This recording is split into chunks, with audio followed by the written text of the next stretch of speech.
Olá, bom dia, queridos irmãos, a graça e a paz do nosso Rei Jesus. Estamos aqui no nosso Almoçando com Deus, né?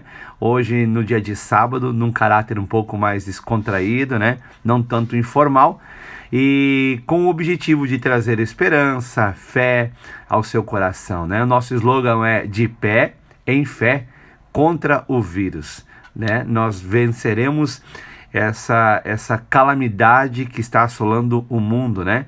Mas nós venceremos na força do Senhor nosso Deus.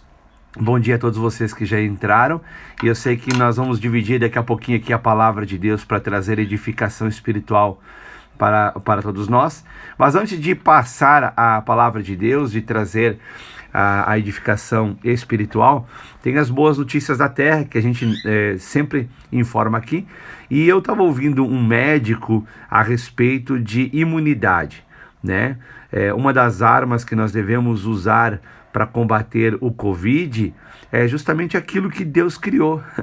Boa alimentação, frutas, verduras, o sol é um agente importante, né? É uma vitamina poderosa, mas como eu não sou especialista nisso, e sim esse doutor, eu quero passar para vocês aqui, vou botar aqui para vocês o vídeo para que vocês possam assistir, e daí você tire as suas próprias conclusões, né? E assim os seus pensamentos também são mudados. Aliás, hoje nós vamos falar a respeito de pensamentos, mas antes de nós trazermos aqui os pensamentos do céu, deixa eu dar para vocês aqui os pensamentos da terra, né? Com esse doutor aqui, preste atenção. Meu nome é Belmiro Darcy, sou médico em Presidente Prudente, São Paulo, e farei uma observação para a sua reflexão. O que determina se uma pessoa vai viver ou morrer diante da contaminação pelo coronavírus é sua imunidade, a condição em que se encontra o sistema de defesa do seu corpo. Repito, é a imunidade que determina a vida ou a morte. Essa é a chave para enfrentar o coronavírus sem adoecer, sem complicar e sem morrer. Observe que o coronavírus não tem elevado poder de agressão. Tanto é que de uma população geral que ele contamina, apenas 20% desenvolve a doença. Quer dizer, alguns chegam até nem sequer a manifestar sintomas, né? Isso mostra que não é o seu poder de agressão que está prevalecendo, mas é a fragilidade das pessoas. Então, porque se ele fosse de elevado poder, um maior número de pessoas adoeceria, a grande maioria adoeceria, mas não é o caso. Então, mais e pior do que a contaminação pelo coronavírus é a fragilidade do corpo, é a falta de imunidade, e é isso que precisa ser combatido, precisa ser melhorado. Então, aumentar a imunidade é a chave. Como? É simples, né? E agora eu falo direto para você. Dê ao seu corpo o que contribui para aumentar a imunidade e evite tudo que prejudica. Então, o que dá? Beba água em abundância. Mais de 2 litros por dia, mesmo sem sede. 2. Coma bons alimentos, comida de verdade, somente os vegetais, legumes, verduras e frutas. As especiarias, o açafrão, o manjericão, o alho, cebola, toda essa linha de especiarias é mais do que alimento, é verdadeiro medicamento. 3. Tome banho de sol. Onde entra o sol, sai a doença. O sol é um grande elemento vitalizador, né? 15 minutos por dia, entre 10 e 4 da tarde. 4. Passe mais tempo ao ar livre, ar puro. 5. Faça exercícios físicos, mais atividade, mesmo estando em casa, né? 6. Descanse o corpo e a mente. Durma cedo e acorde cedo. Brinque, alegre-se. Fuja do envenenamento mental, de notícias que, na verdade, criam mais uma condição de tensão na sua mente do que contribuição para um bem-estar, né? E agora vamos ver quais são as coisas que prejudicam e que você deve evitar. O açúcar, os doces, as guloseimas, o excesso de amidos, massas, tudo que vai dar origem a açúcar. O leite de vaca e derivados, os produtos industrializados. Porque todos esses que eu citei, eles criam no corpo um ambiente propício para a multiplicação dos vírus e, além de que, prejudicam a imunidade. Então perceba que todas as ações citadas são ações simples, porém capazes de rapidamente aumentar a imunidade e a probabilidade de que os resultados sejam de resistência, de cura e de vida, mesmo diante da contaminação pelo coronavírus. Assim, lave e limpe o que você quiser, como puder, mas não se esqueça que é sua imunidade que vai garantir sua vida. Um grande abraço. Deus lhe abençoe. Amém, né? São dicas preciosas, simples, né? Falou bastante sobre água, alimentação, temperos, né? Que ele chama de especiarias, né? Açafrão, alho, né? E tudo isso a gente vê que quem criou foi o nosso Deus, né? Todo o remédio que a gente precisa, o Senhor já providenciou muito antes, né, que qualquer vírus viesse a aparecer. Ele também falou sobre o sol, tomar o sol aí entre 15, né, minutos por dia, entre o horário de 10 da manhã às 16 horas da tarde, às 4 da tarde. Exercícios físicos, né, descanse também, né, também descanso para a alma, né, e nós vamos falar a respeito disso daqui a pouquinho, descanso, né, a alma refrigerada, a alma bem alimentada, também levanta a imunidade, deixa a imunidade sempre boa, né, e cuidado, que é isso que nós vamos falar agora, cuidado com o envenenamento mental, né, achei interessante esse termo que ele usa de se intoxicar, né, mentalmente. E o que intoxica uma pessoa mentalmente? O que envenena a pessoa na sua mente? São as más notícias, as notícias que acabam com a nossa esperança, as notícias que minguam a nossa fé, né? Torna a nossa fé uma fé morta e inoperante.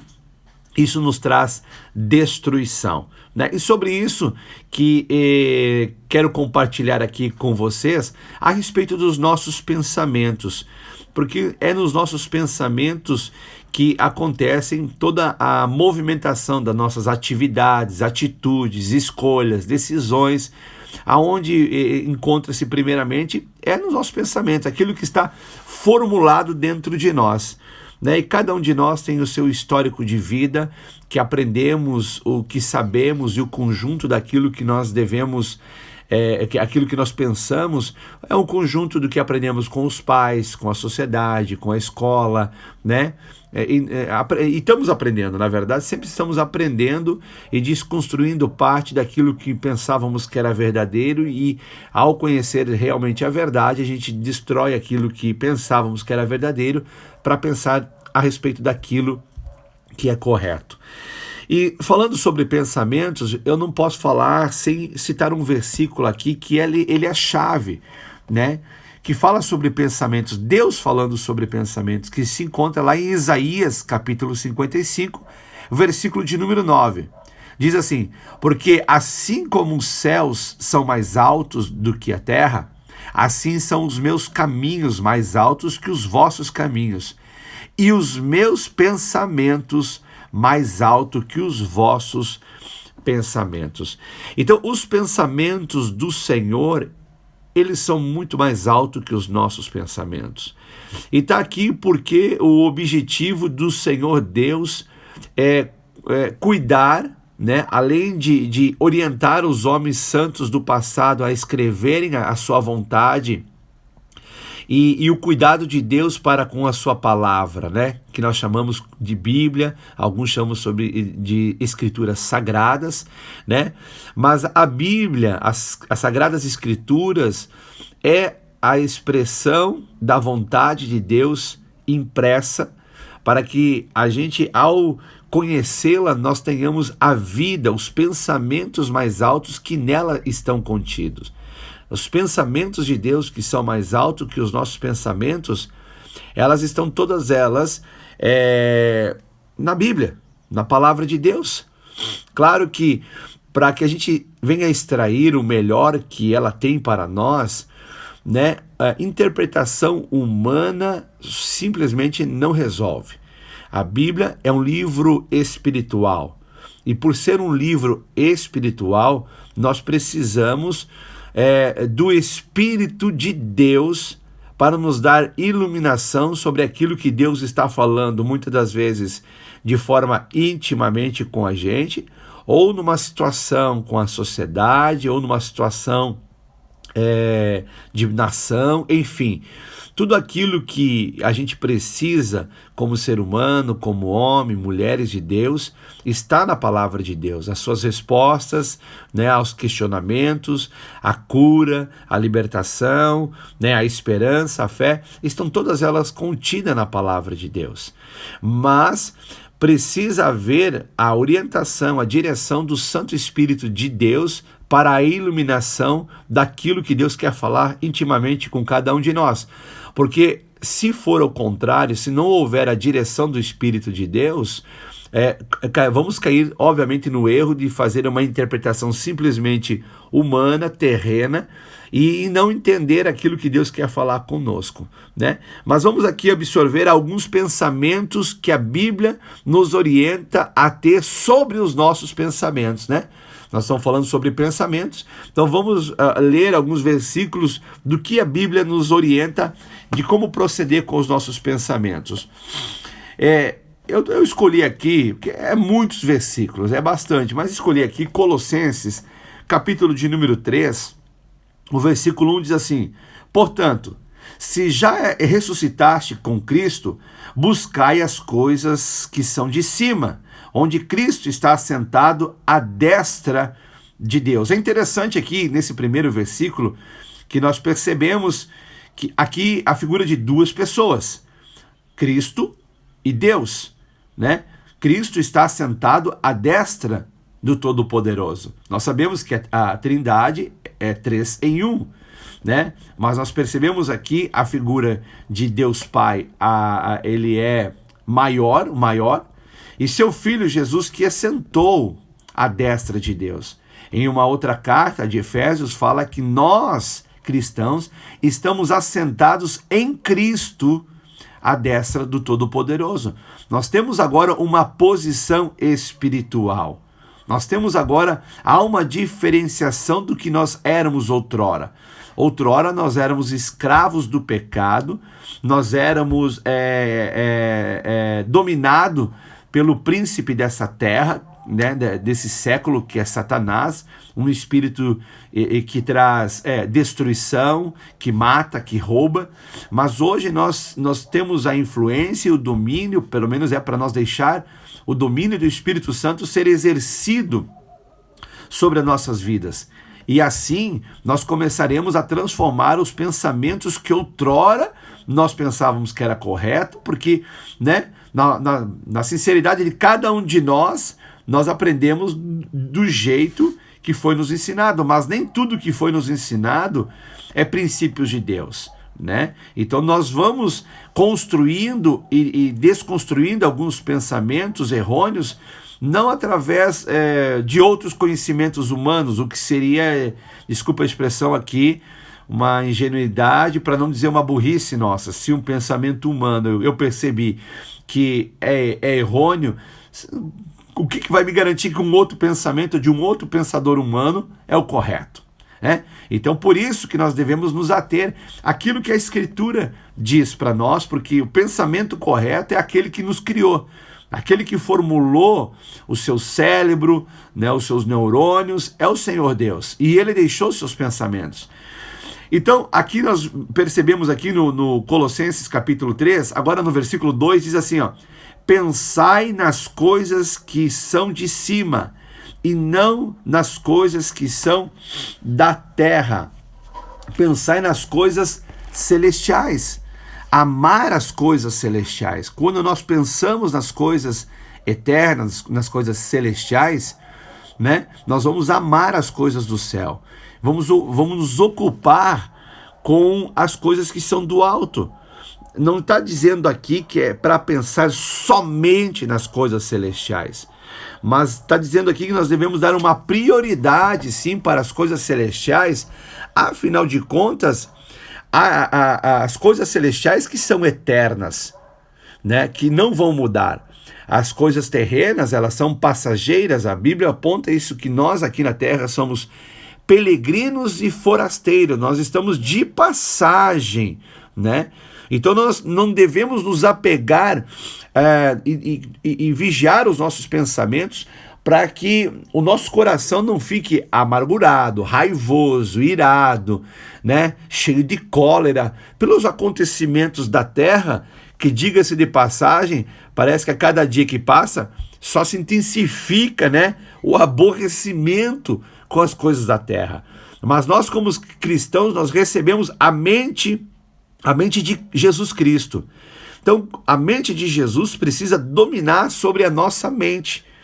E da onde que nós extraímos os pensamentos de Jesus? Da sua palavra, dos ensinamentos que Jesus trouxe, dos ensinamentos que o Espírito Santo trouxe através das cartas que Paulo escreveu, Pedro, João, Judas, enfim, todos os homens do passado, que serve como uma nuvem de testemunhas para que nós venhamos a mudar os nossos pensamentos. E ainda fala no versículo de número 3, diz assim em Colossenses, agora 3:3, porque já estáis mortos, e a vossa vida está escondida com Cristo em Deus. Nossa, esse versículo aqui que nos diz que a nossa vida, ela está escondida em Cristo com Deus. Só esse versículo por si só nos traz uma segurança que nenhum governo dessa terra, nenhum sistema financeiro pode nos trazer, não é verdade? Só saber que a nossa vida está guardada, escondida aqui, quer dizer, guardada, protegida em Cristo com Deus, isso já lança fora todo medo. Não há mais lugar para o medo, nem para a falta de esperança. Muito antes, pelo contrário, a nossa esperança ela é vivificada. E a esperança, a palavra de Deus diz que ela não produz confusão, né? É importante nós trazer à memória, como diz o profeta Jeremias, trazer à memória aquilo que nos dá esperança. Sabe, que essa palavra que Deus está dizendo para nós nessa manhã, no Almoçando com Deus, possa produzir esperança no seu coração.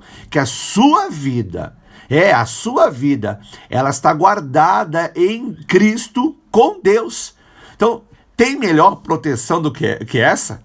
Tem melhor companhia do que estar na companhia do Todo-Poderoso e do seu Filho amado, que desceu do alto céu para nos resgatar? Não há, né? Francamente, não há, né? E aqui diz aqui que, no versículo 3, porque já estáis mortos, né? 3 coisas que o cristão está morto, né? Vou falar aqui para você rapidamente 3 coisas que os cristãos estão mortos. Para o pecado.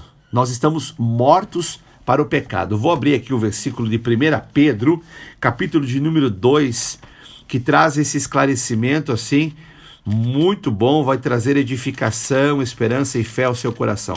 1 Pedro, capítulo de número 2, e o versículo, ele é o de número 24, diz assim, capítulo 2, o versículo 24, olha só o que diz a palavra de Deus, levando ele mesmo, aqui fala de Jesus, levando ele mesmo em seu corpo os nossos pecados sobre o madeiro, para quê?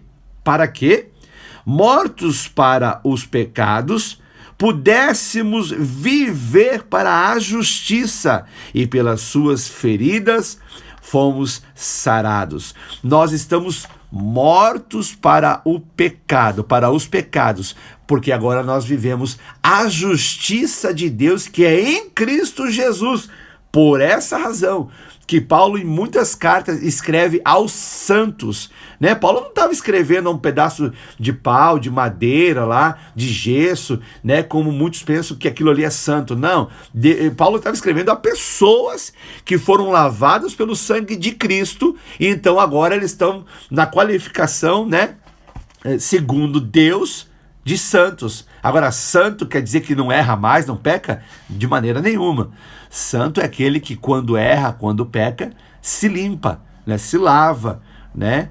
Pede perdão, arrepende-se e busca de todo o seu coração não fazer mais o erro, pelo menos o erro que cometeu outrora, né? Por exemplo, você pode sair de casa hoje, né? Botar aquela roupa que você gosta para sair, e quando você sai da sua casa, passa um carro muito rápido numa poça d'água, aquela água suja, lança aquela água suja sobre você, sujando você e sujando sua roupa.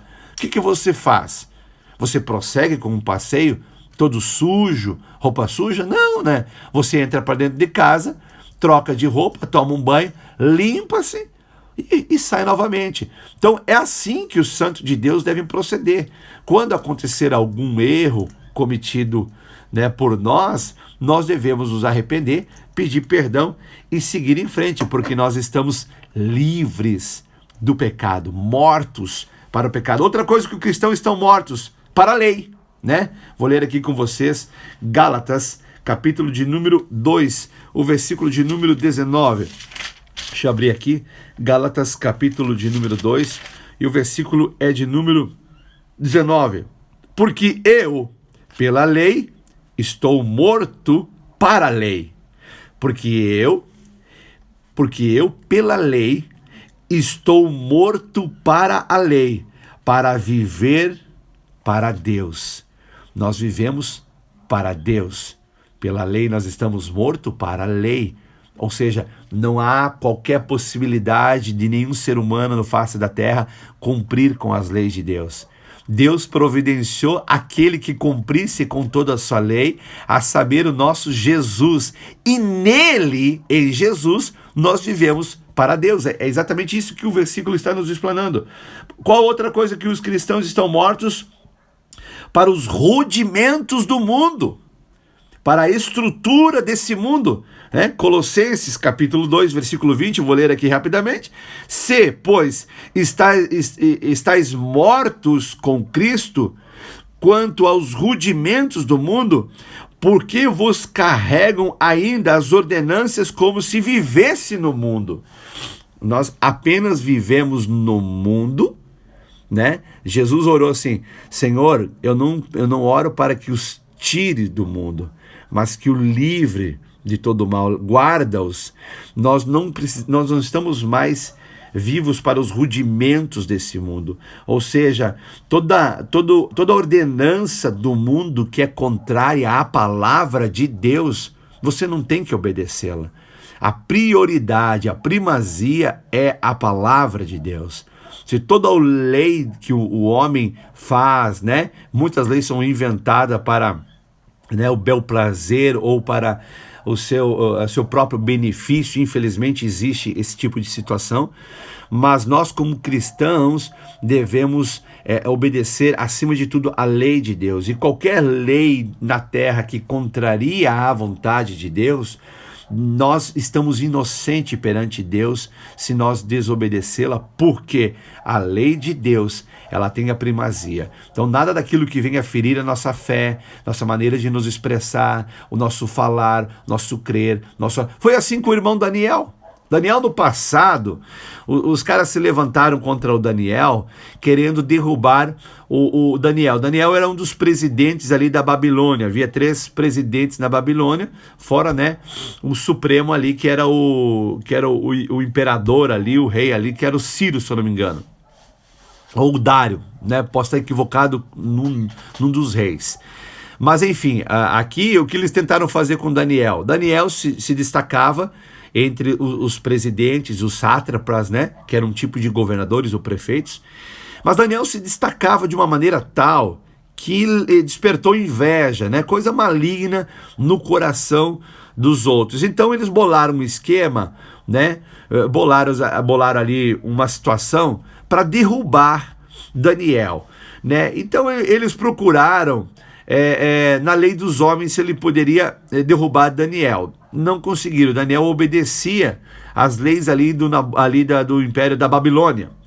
Beleza, então foram vendo as leis de Deus e eles observaram, né, entre muitas coisas, acredito eu, que Daniel era um cara que orava a Deus 3 vezes por dia. Então, diante dessa observação deles, eles levaram um plano para o rei lá, dizendo: olha, rei, vamos baixar aqui um decreto que nenhuma pessoa ore ao seu Deus, aos seus deuses, pelo período de 30 dias, que as orações sejam dirigidas ao Senhor.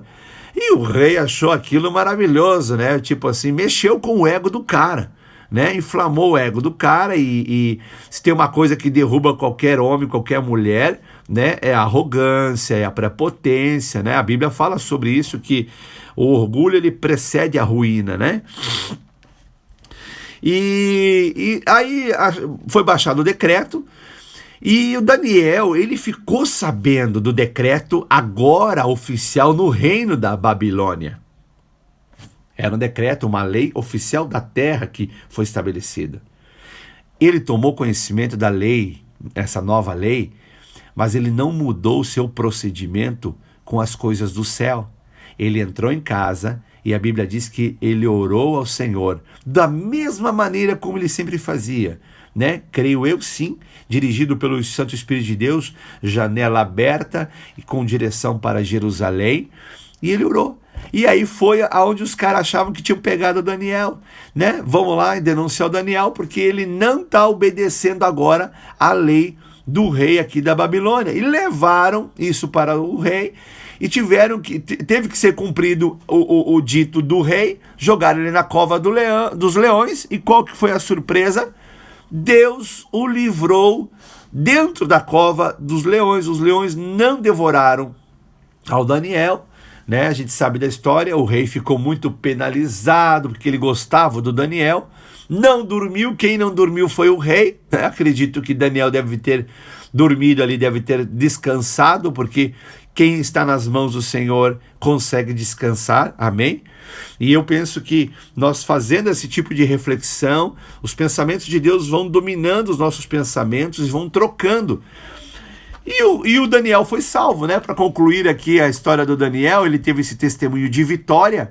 E por fim, os inimigos de Daniel que foram jogados na cova dos leões, a Bíblia diz que o corpo deles nem tocou o solo, eles já foram despedaçados. Mas quando a gente faz esse tipo de meditação, né? O que está acontecendo agora comigo e com você? É o que diz a palavra em Romanos capítulo 12, versículo 2, que diz assim, ó: não imitem o comportamento e os costumes do mundo. Não imitem, né? Não tenham por modelo os costumes do mundo, o comportamento do mundo, desse mundo, mas deixem que Deus o transforme por meio de uma mudança do seu modo de pensar. Deus tem interesse imediato, tem interesse pessoal de transformar a maneira de cada um de nós de pensar. Por que ele tem esse interesse? A fim de que nós venhamos a experimentar a boa, agradável e perfeita vontade de Deus para as nossas vidas. Deus, ele está interessado em que nós venhamos a experimentar aquilo que de bom, agradável e perfeito ele tem para nós. Mas perceba que pelo versículo está dizendo que passa por uma transformação de pensamento.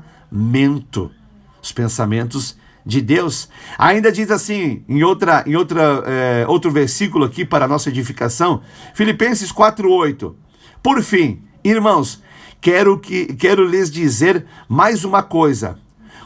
Concentre-se em tudo que é verdadeiro. Olha o que Paulo escreve aos Filipenses. Concentre-se em tudo que é verdadeiro, tudo que é nobre, tudo que é correto, tudo que é puro, tudo que é amável, tudo que é admirável. Pense no que é excelente e digno de louvor. Aleluia.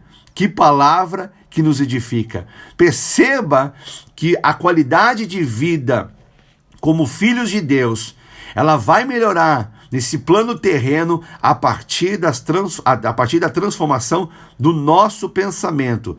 Quando nós pensamos os pensamentos de Deus, nossa vida na terra ela começa a ser transformada por completo, porque já são pensamentos da eternidade.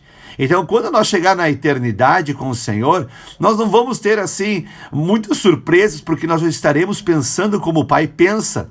Você entende o pensamento que eu estou te passando? Então vamos aqui soltar mais alguns pensamentos para nós orarmos, né? Porque eu hoje esqueci de pegar o relógio, mas acredito que já deve estar perto do meio-dia, se já não passei, né? Mas alguns pensamentos aqui. Por exemplo, olha o que diz Romanos 12:17. Nunca paguem o mal com o mal, Pensem sempre em fazer o que é melhor aos olhos de todos. Então, olha só, inevitavelmente nessa terra nós sofreremos dano, sofreremos o mal, sofreremos decepções. E todo cristão deve estar preparado e maduro para enfrentar essas situações. E a Bíblia está orientando a gente para não pagar o mal com o mal. Por que não nós devemos fazer isso? É uma coisa lógica. Porque se nós estabelecemos um relacionamento com Deus Pai e uma confiança nele, nós sabemos que a justiça dele vai operar. Amém? Mas quando nós tomamos as dores e queremos nós pagar o mal que recebemos com o mal, nós estamos exercendo a justiça humana. E Deus já disse na sua palavra que a justiça humana é como trapo de imundícia. Ela é, desculpa a expressão, ela é podre, é ineficaz e só traz destruição. Então, o que Romanos 12:17 está nos transmitindo, esse pensamento de Deus, é que nunca devemos pagar o mal com o mal. Pensem sempre em fazer o que é melhor aos olhos de todos. Outro pensamento que é interessante pensarmos, 1 Coríntios capítulo 8, versículo 2. Se alguém pensa que sabe tudo sobre algo, ainda não aprendeu como deveria. Tá aí um pensamento que não deixa nenhum ser humano ficar altivo, né? Parecer assim, o soberano, né? Se alguém pensa que sabe de tudo, ainda não aprendeu como deveria, né? Sejamos humildes. Nós estamos vivendo, sempre aprendendo. E com Deus, o aprendizado nunca acaba. Amém? Outro versículo para concluirmos aqui, esse Almoçando com Deus, Salmo 119, 97, diz assim: como eu amo a tua lei, penso nela o dia todo. Uau, como eu amo a tua lei. Amados, nós devemos amar a lei de Deus sobre tudo, porque aí nós pensaremos dela o dia todo. E nos nossos relacionamentos interpessoais, no nosso casamento, com os filhos, com a sociedade, com os irmãos, com o governo, nós pensaremos aquilo que a palavra de Deus diz para pensarmos e executaremos e procederemos, ou seja, as nossas ações serão concernentes de acordo com os nossos pensamentos. Como eu amo a tua lei. Devemos ter prazer na lei de Deus, pois a lei de Deus, ela transmite vida, e não é somente uma vida com uma expectativa terrena, não, é vida eterna, é a zoe de Deus, é a própria vida de Deus. Então que os seus pensamentos, assim como os meus, estejam banhadas da palavra de Deus, que são os pensamentos mais altos. Sejamos firmes, né? Para nós permanecer de pé diante do caos do mundo. Palavra de Deus é que nos mantém de pé, porque ninguém de nós teria força de nos mantermos em pé por si só, mas a palavra de Deus nos coloca de pé. A palavra de Deus é a fé que nós devemos receber para que nós possamos vencer, porque esta é a vitória que vence o mundo, a nossa fé. Amém? Vamos orar então? Deus abençoe. Pai, obrigado, Senhor meu Deus, pela tua palavra, que é viva, poderosa e eficaz. Que a tua palavra venha transformar os nossos pensamentos, para que os pensamentos que são mais altos, que são os do Senhor, estejam, Pai amado, dominando em nosso ser. E assim, Pai amado, como verdadeiros filhos de Deus, possamos expressar a vida do Senhor nessa terra, produzindo esperança, produzindo fé, amor a todo aquele com o qual nós nos relacionamos, Deus amado, a fim de que o Senhor seja glorificado. Abençoa o almoço dos meus irmãos, o dia, o final de semana. Nós te louvamos e te agradecemos no nome de Jesus. Amém. Amém? Amém. Esse foi nosso Almoçando com Deus.